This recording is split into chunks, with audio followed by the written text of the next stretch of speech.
following the heavy rains that happened in the city over the last few days, we've been able to look at the damage. Our disaster teams have been on call. The level of the rains has been very high, more than usual, and that's why we've seen a lot of damage in many places.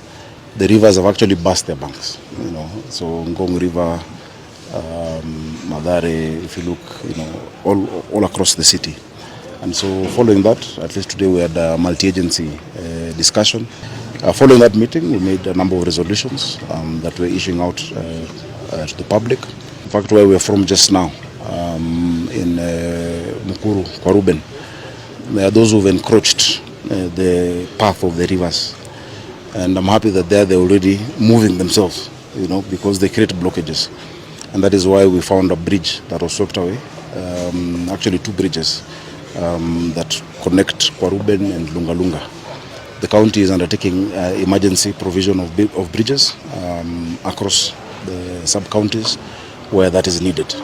And we'll make sure by the time children are going to school, they can be able to have access, because you have children who cross from both sides. As we look at many of the areas, including where we are, we can see that there's actually a lot of encroachment and obstruction of the normal path of the rivers. There's a fence we'll go and see across there, or one of the estates that is right on the river. We are also telling the people of Nairobi that our disaster teams are on standby 24 hours, 7 days a week. They can call our toll-free number 1508 at any time.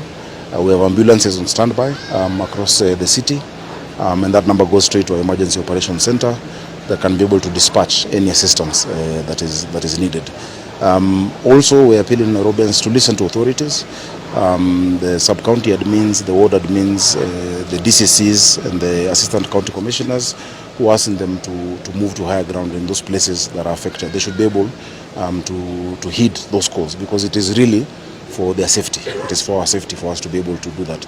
So just call 1508, let us know.